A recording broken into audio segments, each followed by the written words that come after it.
అధ్యక్ష, నా ప్రసంగం ప్రారంభించే ముందల మనందరం కలిసికట్టుగా నినాదాలు చేయాలి. జై అమరావతి, జై జై అమరావతి. అధ్యక్ష, మనందరం అమరావతి రైతులకి శిరసు ఉంచి నమస్కరించాల్సిన అవసరం ఉంది. ఎందుకంటే మనం ఈరోజు ఈ చట్టసభల్లో కూర్చున్నామంటే, ఈ భవనాలు మనం ఏర్పాటు చేయగలమంటే దానికి కారణం అమరావతి రైతులు చేసిన త్యాగం.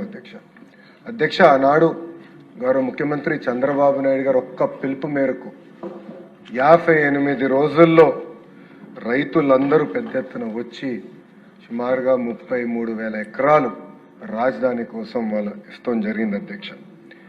అధ్యక్ష, దీని వెనకాల ఒక కారణం ఉంది అధ్యక్ష. అదేంటంటే ఒక నమ్మకం. ముఖ్యమంత్రి గారు 5 కోట్ల ఆంధ్రుల కోసం రాజధాని ఏర్పాటు చేస్తున్నారు. మన అందరికి ఒక పిలుపిచ్చారు. కలిసికట్టుగా మనం మన రాష్ట్రాన్ని అభివృద్ధి చేయాలని ఒక నమ్మకంతో ఆనాడు రైతులు పెద్ద ఎత్తున వచ్చి వాళ్ళ భూములు ఇచ్చారు. అధ్యక్ష, ఈరోజు మనం ఏర్పాటు చేసుకున్న సమావేశం ఒక రొటీన్ సమావేశం కాదు అధ్యక్ష. ఈ సమావేశం చరిత్రలోనే నిలబడబోయే సమావేశం.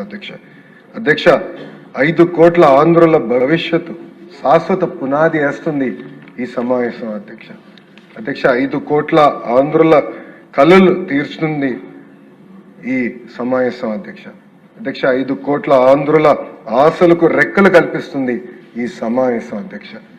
అధ్యక్ష, ఇది కేవలం ఒక తీర్మానమే కాదు అధ్యక్ష, ఇది ఆంధ్రుల గుండెల్లో నిలబడే రోజని ఈ సభాముఖం తెలియజేస్తుంది.